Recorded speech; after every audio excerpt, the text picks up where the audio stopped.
Hey, what up, guys? Long time no see. This is Nannerpus coming at you with the second game in the Scared in Korea series. This is actually going to be a multi-game video.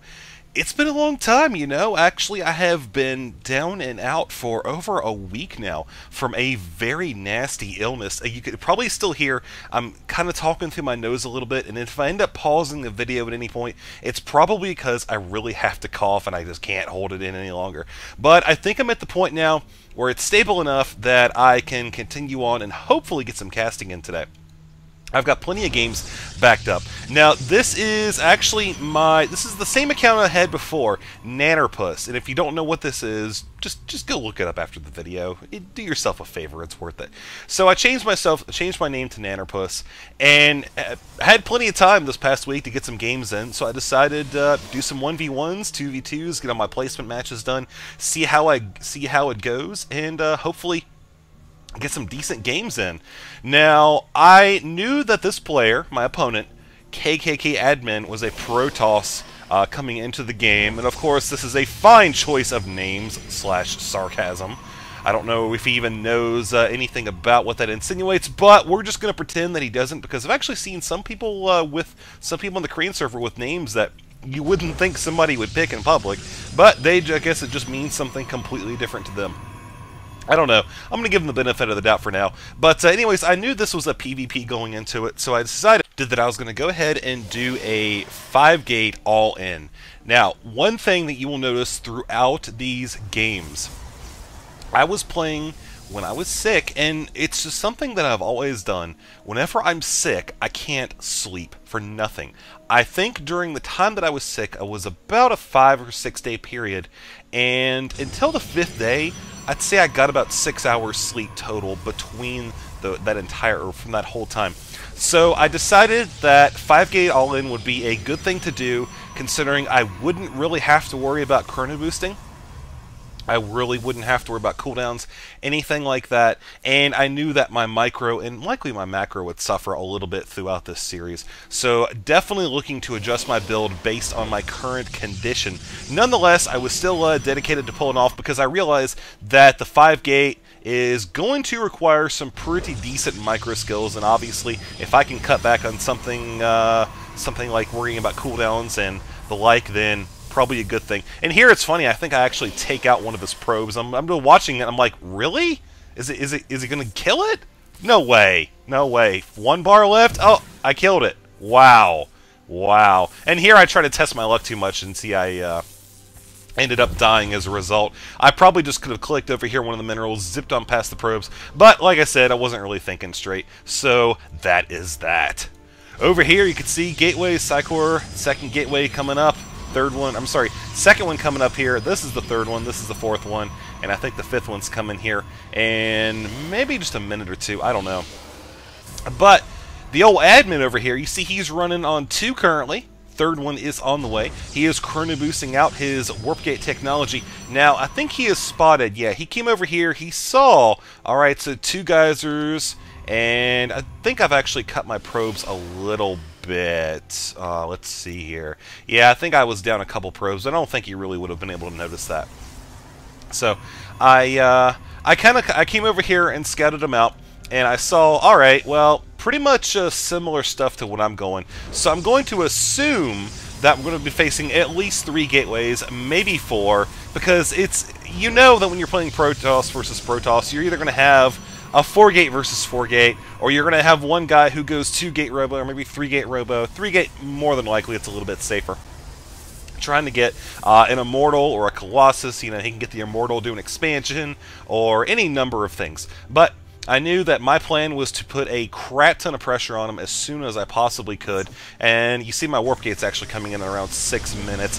I have a build, actually, where I can shave off a good bit of time from that, but definitely not playing 100% here. So, you know, it's funny, actually, I debated whether or not I was going to cast some of these games, because, like, you know, I'm sure people would want to watch something really high level, or not really high level, but you know what I'm saying, something not completely noobish. You're not going to see some of the mistakes that I make.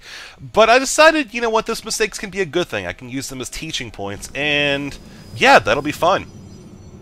So up here, I don't know what his unit composition is yet. So you see he's got a bunch of Stalkers, 1 Sentry. Alright, that's pretty typical. So he's going to be able to kite around my Zealots without too much difficulty. The nice thing about the Zealots, though, you see they're coming in here right off the bat. I focus down that Sentry so that way he can't do any sort of Guardian Shield or Force Field. And I throw down my own Force Field here because I see there's additional units up top. And sure enough, there's only 1 Sentry, but still, that does get taken out. Now here we go. This is where my micro is being cut back just a little bit here. Not doing so hot at this point. Also, another thing I probably should be doing is not keeping that Sentry up in front. I don't want to have the same mistake that the admin guy did. And now here we go. I think I throw down... No, I don't have enough energy for another one. I think I was thinking about it right there, throwing down another one to block off his units from going back up the ramp. But... obviously did not have enough energy for that. So the nice thing about those Zealots, getting them in a matchup like this, is they really do force your opponent to run around with the Stalkers, and that's going to cut back on the amount of time that he has to fire. Of course, he still will be able to fire, but nonetheless, again, taking out that Sentry right there. You know, eventually, it comes down to you're cutting his overall firing rate on the Stalkers. So you see 1.44 now standing there. You know, if you can make him run around a whole bunch, you could get that to like an average of 3 seconds per shot, and that will give you a big advantage. Zealot will definitely pay for itself there, depending on how much pressure you actually put on with that. Now here I am continuing to focus down the Stalkers one at a time. Of course, that one runs back. I don't know how far he's going to run, so I switch to that second one. I see he stopped, and I go back to that first one again, and now I continue to chase him around. And this was another mistake I did. You see I've got so much energy here on these 2 Sentries. I throw down one Force Field here, rather, in an attempt to block off those Stalkers from running around, because I knew I had 3 Stalkers coming in back here from my proxy pylon. I was hoping to bait them in there, sandwich them, and keep them from running, but that obviously was not the case. So here we go, trying to run away with another Stalker. Unfortunately, I was not able to get that one away, so now I'm down to 3 Stalkers right here. I'm sorry, 2 Stalkers with 2 additional ones coming in to reinforce. And here, again, a little bit of a miss micro, not paying attention to which one I should be firing at. The one in the middle did need to die first. I was focusing one on the left. And now I'm kind of running back here. And it's funny because I'm running back and I'm thinking to myself, okay, I want to get him out of here so that way I can get his forces out into a wider open area. That's the reason I warped in those 2 Zealots where I did. I could have warped them in a safer position up here in the top right. But by warping him in there, I knew that I would give him something interesting, a reason to keep his defensive Stalkers down there in the wide open area where I knew I had the advantage because I could warp in units closer to than where he could. And now you see I have indeed finished off that force, and I now have 3 Stalkers and a Zealot. Running up here, you see he's brought in 2 Zealots. Alright, so that's fine. I can let my 1 take the damage from the 2 while I bring in more Stalkers, and I'll be able to just focus them down one at a time. Obviously, the first one just fell on my way up to the second. And you can see at this point, and the probes are still about even. I think it was 24 to 20 for a while there. But now I'm able to push forward. I definitely have a numerical advantage in terms of Stalkers. And, well, not for too long. That one might die in a little bit here. I don't know. But right now I'm thinking to myself, okay, I've got to make some headway in here. I'm keeping them on even ground with me, but I noticed about this time, hey, there's 2 pylons powering the Cybernetics Core and 3 gateways. That has got to be my goal here. I think this is the only way that I'm going to really be able to end this in a time that I would like, without just keeping this going on forever and ever and ever. Which you see, it could actually happen if I hadn't done this. But now he's warping in some units down here, but I've taken out 1 pylon already. He's now 30 out of 42, and there goes another force field down. That was my attempt to try to at least partially stop him from running back. Obviously not able to do that fully with 1 force field, but it did buy me enough time to drop that second pylon and force him to bring his probes off the line. So now you can see the admin himself has left the game, and that's going to be the complete absence of a GG for game number 1 here on the Shattered Temple. Alright, so obviously I don't want to have my return after a week's hiatus just to be one Protoss versus Protoss, but I wanted to just use it as an introductory so that way I can kind of go over, set the ground rules. I'm going to be watching a couple more games. Again, just remember that I am going to be kind of falling short here because I had been up for a long time, quite sick, my head was cloudy, and I was kind of loopy and just like, what? But, alright, let's go on to game number 2 and see what happens next. Hey guys, welcome back. We got game number 2 of Scared in Korea episode number 2 here today. This time, spawning down in the 6 o'clock position is Nannerpus aka myself, against Red Terran player whose name, well, I got no clue what his name is. Unfortunately, I cannot read Korean. However, if somebody wants to be a complete and total amazing person and post a comment and let me know what his name is, there you go.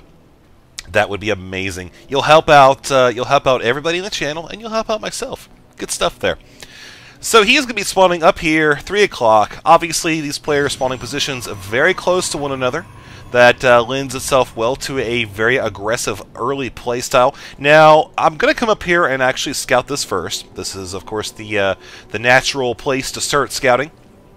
And I do decide to scout on my pylon probe because it's a map where you can spawn in 4 different positions. That's kind of my rule. If it's something like Xel'Naga Caverns, I'll usually scout with my probe, my gateway probe, and if it's a map like this, I'll scout with my pylon probe. Now, as I mentioned before, I was very tired and very sick when I played these games, and I do make some stupid mistakes. Number one for this game, right there, trying to get that darn SCV. Really should have just come up here and scouted the gas, because the gas is one of the things that I generally, when I'm thinking straight, look for to determine what kind of playstyle I'm going to be fighting up against. We could see Terran currently sitting at around 14 supply, so what I would normally do is loop the probe around, watch the gas, and then try to get it out of there before the Marine comes, just to throw it back on the mineral line, get myself a little bit extra monies from that guy. Of course, this SCV, being the total awesome guy that he is, running around, got the minerals, he is still managing to elude captivity. Of course, my gateway is not quite complete yet, but that's a trivial detail. So, going into this game, I was thinking, okay, Metalopolis, gonna go with my usual strategy, 3-gate robo. I really like 3-gate robo because it lets you have some flexibility with defending rushes, and B, if you're not rushed, then it does give you the ability to get a fast observer out, go scout, and transition into something useful for a late game build. Of course, I'm a huge fan of both Colossi and Immortals, two of my favorite units in the Protoss arsenal, so love any build that revolves around getting tons of either of those. So at this point, I'm thinking to myself, alright, I've scouted out the Terran player. I've seen... Actually, you can just spot right there. I've seen there's no barracks, but obviously if you built the depot there, he's going to have a barracks going right here, maybe for a wall-off. Now, if he's going to drop 2 geysers, that means he could be going for some kind of tech play. But you see right now he has actually dropped 2, but they were kind of staggered there. And you watch his gas right now going up pretty quick. Alright, so 2 additional barracks going down as well. Of course, I don't know any of this information at this point. All I do know is that my opponent is spawning pretty close to me, so I'm going to keep, I have my stalker out here. I'm eventually going to run up and try to scout out for him. Now I'm just checking around for any sort of hidden units, maybe an STV that wants to keep an eye on the expansion, anything like that. So I do decide to drop my 2nd and 3rd gateway before my robotics facility, because I'm thinking those gateway units will definitely be a good thing to have, and I'll be able to chrono boost those out if I need to. But instead, I'm just using my chrono boost on the gateway warp gate technology rather. And I believe now I'm getting ready to drop that robotics facility. Yep, sure enough, there we go. And what are you doing, Anaris? God, is that probe back to work already? Jeez. Now the stalker coming up here. I'm going to try to pop up the ramp and see if I can determine any information about the player, what he's doing, etc. Now, I want to point out one thing right here. Obviously, I already see reactor going down, so that's good stuff there. A couple Marines as well. And I'm coming up here trying to see if I can pick off a Marine, anything of that sort. One thing I want to point out. This is pretty big information. I see, okay, there's a Marauder there now, so I know he has at least 2 barracks up here, of course, that being the case right there. And I know he's going to be going probably some kind of infantry variant build, maybe 2 racks factory, maybe get some siege tanks on there. I don't know exactly what, but I know the presence of the Marauder is likely going to indicate that he could be going for some kind of earlier attack. Not an early attack, but an attack on the earlier side of the game. So I'm very happy that I have those 3 gateways here, and robotics facility is now complete. Of course, I could have thrown down an Immortal, thinking maybe if I saw a few more Marauders, I probably would have gotten an Immortal here. But instead, I'm just like, okay, I need a little bit more information. It's exactly what it's doing. So I decided to go ahead and Chrono Boost out that Observer while my Robotics Bay is completing, and obviously just going to spin down my energy right there, getting additional gateway forces. Thinking, again, probably have an early attack, gotta be ready for it. I drop a pylon up here. This is not only for observation, but I've always been a big fan of having the pylon back here, so that way if I have to engage, say right here, try to get it away from my base a little bit, I'll be able to warp in units from a different angle. I like having those options available to me. Now obviously I did not drop a pylon quite close enough to this edge that'll let me warp in units within the immediate area beneath my base. But that's obviously something I can correct without too much difficulty. Now, here comes the Marine down here to scout, and this is a choice right here that I did deliberately make because it's kind of a psychological thing. I saw up here with the Observer, okay, there is a Marine heading down to the base. I'm going to send my Stalker up here to kill it before the Marine has a chance to scout anything. The reason I did that is because I wanted to kind of play with the Terran's mind a little bit. You see, I'm popping that off right there. He doesn't get a chance to see what's going on. The reason I did that is because if you send a unit out to kill the scout way up here before it has a chance to see anything, that's kind of an indirect way of saying I don't want you to even get close to here. I don't want you to see that I have an expansion, and I'm not quite prepared for any attack, so I just want to give you as little information as possible. So he realizes that I came up there and killed that early, so he kind of thinks, all right, maybe I can call his bluff. Maybe I can just come down here, catch him off guard. But you see, his Marine runs in and finds that I do indeed have one Colossus, and I knew I would have that out by the time his forces came down, if indeed he decided to call my bluff, and bam. So there we go. Now he is forced to retreat, realizing that I do not only have the high ground, but I have invested plenty of my money into tech and extra units. Of course, there was the premature shield there. That was just me kind of not being in a trance, but just kind of like wobbling my head around like, what? Oh crap, and then it hit my Guardian Shield like that. So that's why that happened. Silly mistake. I have 3 of them though, you can see plenty of energy there. So my second Colossus is now complete, and I don't think I have the Extended Thermal Lance upgrade. No, I do not.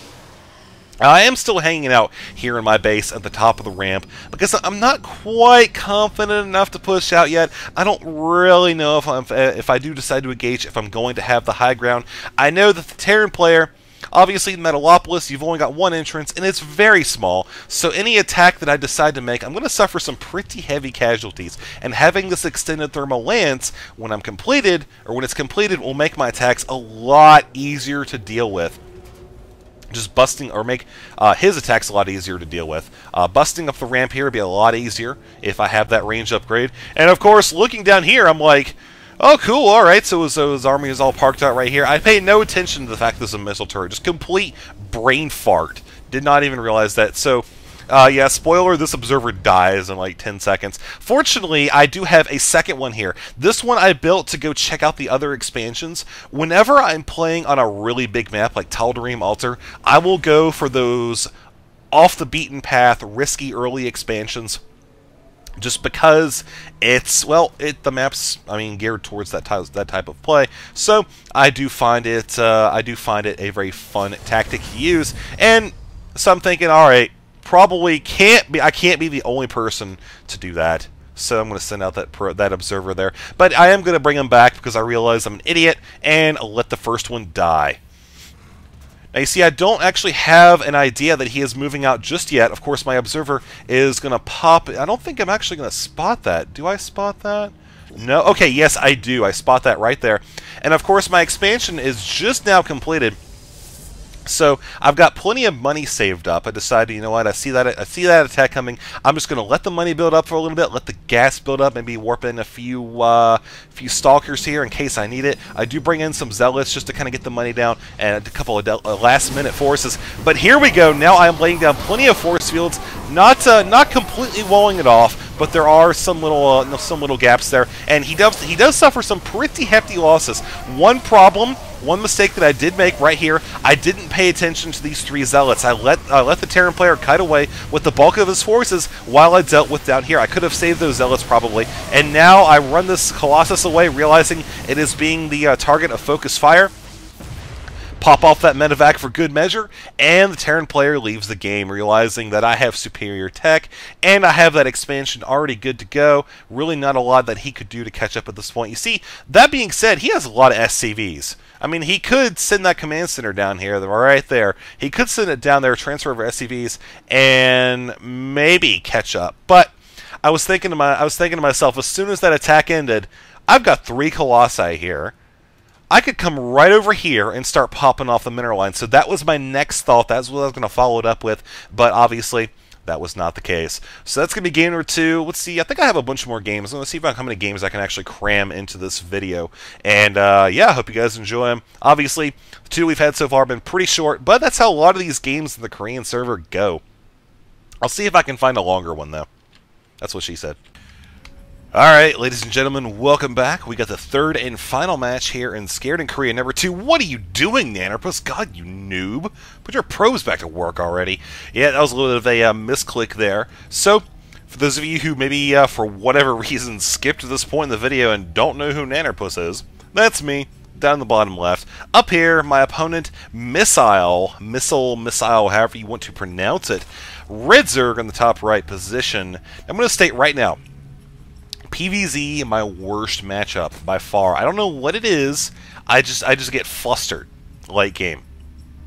Completely flustered.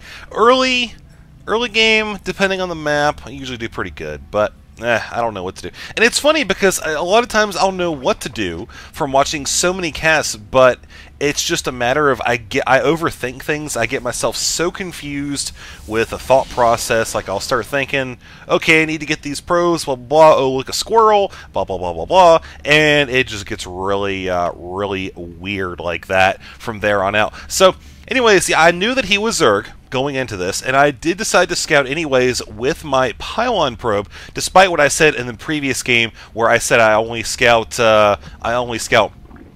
with my gateway probe on 2 spawning position maps. I did it because I knew it was Zerg, and I wanted to make sure he wasn't going to do like a 6 pool or something like that. So you see, I did come up here and spot the pool having gone down at 10 supply.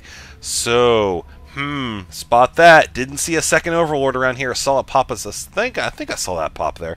And so I was like, alright, you know what? I could be facing an attack here very soon. I need to get ready for it. So I decided to go ahead and drop a Forge. Also, in the back of my mind, I was thinking, got this this probe right here coming ahead. I'll probably keep it handy around here in case I need to completely wall this off, because I know that if he was going to be sending those Zerglings out soon, that they would indeed be following my probe's arrival very shortly. Fortunately, Missile decided to go ahead and scout around. I guess he didn't realize that my probe had already headed back down to the base. Now that I think about it, no, he definitely wouldn't, because his Overlord is way over here instead of this path. So you see, he is scouting around with the Zerglings, just keeping an eye, again, making sure that he can get some kind of early map control, any probes controlling the watchtowers, any proxy pylons, nothing of that sort. And look down here, I've got a cannon on the way, I've got a Zealot blocking the choke. There's no way he's going to be coming into this place, at least for the next couple of minutes. Cybernetic score going down, still running on 1 gas right now. Think I decide to go ahead and drop a second one. Yeah, there we go. I'm trying to follow my thought process as I'm playing it here, so just bear with me. Looking over here, we see Zerg has dropped the expansion, and I figured by this point, probably Zerg is going to have an expansion going down sometime, give or take a minute. Once he realizes that pops up here, sees the forge, sees the cannon, sees I've got all this walled in stuff right here, he realizes that I'm not looking to be an immediate threat, so he goes ahead and expands. Looking good there. You see he's dropping down his second gas right here. That's an interesting choice. You see that he is not researching anything. He just now got both geysers coming up there, so probably it's kind of a weird build, but whatever. This is obviously not Grandmaster's level play, so there's going to be some things that are kind of inexplicable that happen, but we'll just kind of go with it. So Missile, you can see he's continuing to drone up, sitting at 29 supply right now. I'm sitting at 31. I think I've used an extra Chrono Boost or two on my Nexus, trying to get my economy going. Once I realized that I was safe and secure, I decided, you know what, we'll go ahead and dump some energy into that. Speaking of economy, you can actually see 21 to 23 harvesters right now, so I still have a little bit of a monetary advantage, but we're going to see that diminish here as these 2 additional drones get ready to start mining over there. Alright, so that's good. And he is going into Lair Tech with a Roach Warren. Roaches are usually not something that I have too many problems dealing with when, again, I realize this is like a reoccurring theme, but when I'm thinking clearly, in this game, I made a couple mistakes. That's not really a spoiler, is it? Spoiler, I'm not a #1 Grandmaster player. That I think definitely could have helped me a lot better. But I'm thinking, my train of thought now at this point is, okay, I've got all this gas coming in right here. I've got a pretty decent wall off, at least for the moment. I've got my sentry now, so if he decides to Baneling Bust, then I can just throw down a force field, warp another sentry or two, and make it happen. I'm going to go ahead and throw down a Stargate. Void Ray is something that oftentimes catches Zerg off guard, especially at this level. They don't really expect it a lot of times. They expect a little bit more of a traditional play, something along the lines of maybe expanding out here and going for a Colossi, maybe Psystorm, something like that. But a Void Ray on the table, maybe not so much. Does happen sometimes, though. So, thinking if I can get a couple Void Rays out, I can come into the mineral line, maybe pop off a few units, do some damage. Also, if I decide to add them to my standing army and just go assault directly with them, then it'll work out pretty well. Obviously, well, not obviously, but my train of thought was that the Zerg player would go into Lair Tech around the 8-minute mark or so, and wouldn't really have a whole lot in the way of anti-air up until maybe that point, a little bit after that point, etc. This is not the case, obviously. We're at the 8:30 mark. He's had the lair for a while, and Spire's 2/3 complete. So we can just throw that idea out the window. Now, the first major mistake that I make so far here is I haven't really touched the guy. We're at 9 minutes almost. I haven't gone in, haven't done a single thing in terms of harassment. And why isn't this guy coming? That was retarded. But you see, I've got a few units. Oh, I know why that guy isn't coming. Okay, yeah, my line of thinking here was send the units up here to this watchtower, drive away whatever pesky Zergling is there, and then bring the Void Rays, so that way he doesn't have a clue until it's too late. But if you look at the unit composition right now, you can use that for reference. There's a decent bit of roaches right here, a couple spine crawlers as well, a few Zerglings out there for scouting. So he's going to have an idea of what's coming in here. Let's actually, I'm kind of curious, did he actually spot the Void Ray? Okay, yeah, he knows the Void Rays are there. That was definitely another mistake that I made. Did not clear that other watchtower. So the 5 mutas in production, those are going to help him a ton. As I try to pull him away from the spine crawler down here, drop a few force fields. Major mistake number 2, way too late in the force fields. Could have caught those roaches in there, could have done plenty of extra damage, you know, come back just a little bit more, and force field, force field, force field. All those roaches would have been forced to deal with me and my zealots. And here comes the mutas. Actually, mutas, of course, in this number, pretty darn good against the Void Rays. The Void Rays are fully charged, though. You see, this one's actually cutting away, trying to buy myself some time. And you see, this was just miraculously retarded. I had those zealots in the hold position. I don't even know why I did that. I think I just had a complete and total brain fart. But I let the Muta and the Void Ray duke it out because I was figuring maybe I think he could do that. I think he could take out that one Muta. And then here come like additional 500 Mutas. Bonk. Nope, not so much. Alright, so having lost that attack, I figured the Zerg is going to be doing one of two things. Of course, one of which we can see right here is actually the case. Number 1, he could decide to pump out some units, counterattack, try to finish me off. Number 2, he could decide okay, so I've got the Protoss player on the defensive. I can expand and further push myself ahead and yeah, go that route. So you see that's actually what he is doing, sending down his drone to build the expansion, and now he's coming down here to try to put some pressure on me, see exactly what he can do. Now, while all this has gone on, I have dropped my expansion down here. It's about 50% complete, and you can see I do have another couple void rays here. Obviously, they excel at taking out the roaches. Can't shoot air. Why not? But you see the mutas coming in here, and they're attacking the probes on my gas first. That's going to hurt me here in the long run. I do have, I did make a couple Phoenix, so you're going to see that I'm able to kind of kite back and forth, taking those out. Most of my ground forces here have been defeated, but the Void Rays still remain intact. So now the mutas have done significant damage to my economy. We can see that now, 39 to 17. Brutal, brutal at this point. Just the advantage is huge for him. And I realize this, and so I'm thinking to myself, man, what can I really do at this point? I've already flubbed up the game so much, I made so many mistakes, and now he has just come down, and he's just, that whole thing was a statement. It said, look, I've pushed you back. Not only can I defeat you on my home turf, I can come down there and whoop your butt in front of your base, and there's really nothing you can do about it, because you're playing like an idiot. So at this point, I'm just like, alright, what can I do? What are my options? I don't want to spend too much on tech because I've got to rebuild my economy, and the last thing I need to be doing right now is dropping down a robotics facility, dropping down a Twilight Council, and trying to start research stuff. You see that I'm doing a pretty good job of keeping my money down, at least somewhat here, throughout the game. And he's obviously kind of lopsided on the gas right there, but you see his expansion's looking good. That'll probably change here in a minute or two.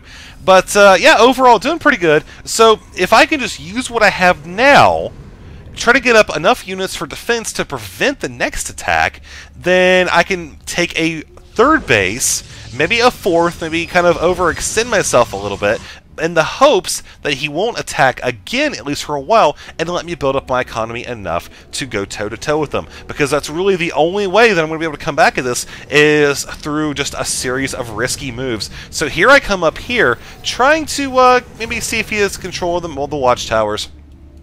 See what he is doing, maybe the middle of the map, and maybe poke or prod just a tiny bit. And what the hell was that? That's like the second premature shieldulation that I've had in 2 games. Obviously, this game and the one previously in the video were not back-to-back, but again, this just shows how out of it I am, sitting here blowing my Guardian Shield for 1 Zergling, even before we get there. I mean, that's not even getting over the fact that Guardian Shield doesn't do anything against a melee. Stupid, stupid, stupid. So I got a couple cannons here.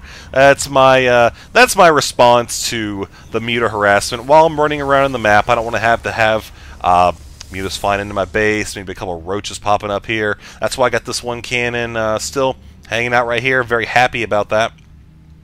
Obviously, it helped out early in the rush, but now it acts as a defense against burrowed roaches. Same thing for this one down here. Pretty much just for detection. And now I popped off the rocks, and this is where I want to take my third base. Of course, by now I realize the Zerg player, he has to have this right here. He just has to. If he hasn't really attacked me since when he previously did, that money has had to have gone somewhere, most likely there, or possibly even here. I don't know. That's what I'm really worried about. Now we're hearing up here, Zerg player taking out those rocks. Alright, good stuff there. You see Greater Spires on the way, 10 Corruptors. So he is obviously going to look to establish air superiority. The Hydralisks as well, very effective against Stalkers, Phoenix, air units in general. Very, very good units against those. Now, one thing I don't have, Colossi, again, kind of working on the economy there. You see, actually, my robotics facility is just now going down, so it's starting to get into my head that I'm going to have to do something for the ground forces. Because, yeah, let's see, I haven't actually scouted up here yet. But I just know that I'm going to be facing something other than the mutas. Maybe the roaches, again, I don't know, could be going...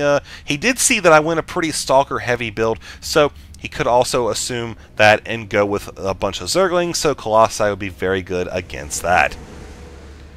Now here you see I've got the Phoenix actually heading off away from the rest of my army. This is actually kind of a scouting expedition / overlord picking off expedition. Maybe I can kill, well, anything that I can. So we're going to follow those up here and see exactly what I see. Pop in, see, okay, there's a spore crawler there. Nothing I can do about that. Cannot pick up any drones. Maybe can pick up one or two, but don't want to spend too much time there because I know probably those mutas are very close. And I would rather get that scouting information. Of course, muta's now hot on my tail. I realize that, trying to just book it out as fast as I can while gathering this essential information. Essential being number 1. The fact that he has this third base right here. Number 2, the Greater Spire. Seeing that kind of tells me, all right, so he's going to be getting Broodlords here, and he's obviously going to be having a bunch of Corruptors as well. So I've got, again, more Phoenix in play. I've got those because, really, again, that's my only option. I see that he's got the, let's see, yeah, I think I saw that he had the Hydralisk Den here. Did I see that? No, I did not. Okay. But, yeah, as indicated by the fact that I'm deciding to move out now, apparently. Definitely would not have moved out if I saw that. But coming over here, now I see the Hydras popping off. See the high yield hasn't been taken yet, but it is going down, so I'm just going to back off here and try to get my own third base up. Ooh, sorry about that. Alright, so now this expansion is complete. Probably transfer some pros over to that in a little bit here, I think. I don't exactly remember. If I don't, then I definitely should have. As you see, I'm way bloated down here. Got tons of probes. But again, I mean, this fight, you could already just see it's over. 181 to 118. Zerg did a good job keeping me contained, keeping me down. And yeah, I just did not play very well this game at all. Made a lot of silly choices. But that's what happens when you've been up for God knows how long. And you are feeling like crap. Again, good teaching points. Good stuff there, though. So I've got three Stargates here, hoping that I'm going to be able to field enough Phoenix to really, really negate a lot of the Broodlords and Corruptors that I'm anticipating. Don't quite know how many Hydras he's going to be having. We can see right here a bunch of Zerglings coming in here as well. That's going to be a big problem for my Stalkers. Here comes Zerg. Okay, nice little batch of Hydras right there. Overlords, just kind of along for the show, I guess. Yeah, okay, there we go. Popping back. And a Queen, even. So I anticipate this attack coming. I'm like, alright, he knows his expansion's there. He's going to be attacking soon, so I try to get into position. And force field's going down. A lot of those Hydras are actually under there. There's a few down here as well.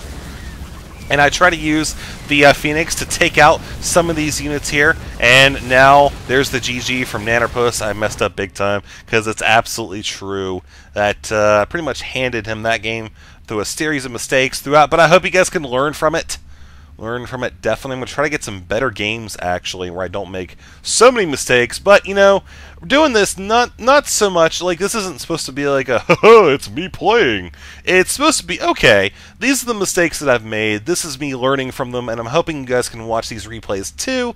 And despite the reasoning for making the mistakes, there's still something that I think can help a lot of the players grow. So thank you guys for watching this video. Definitely enjoyed having the chance to bring this to you. I've got a ton more games, and I'm going to be continuing to play on the Korean ladder, and hopefully we'll have some actual exciting matches for you. It was funny, I actually had one game where it was about an hour long, and I was playing against a Terran. He went heavy mech, and it ended up getting down to the point where I had 2 Stargates, a couple pylons, and a cybernetics core hidden off in a corner. That's all I had. No probes, no nothing. I had just enough money to get these 3 Void Reas out in time to stop him from killing those. He went just tons and tons of siege tanks and Hellions and Thors, etc. And I managed to kill all of his stuff as well. So we did this epic base trade, got down to nothing. He had nothing, I had nothing, and then he had, the difference is he had like 40 SCVs. So I chased him around the map with my 3 Void Rays and an Observer, but there's always so much ground you can cover compared to 40 frickin' SCVs. And it ends up being a pretty interesting conclusion, but yeah, other than that, most of the games have been around 10-15 minutes, maybe 20 minutes long. And yeah, I'm actually doing a little bit better than I did last season, so I'm happy about that. So let's go on and get some other recording done, and yeah, I'm out.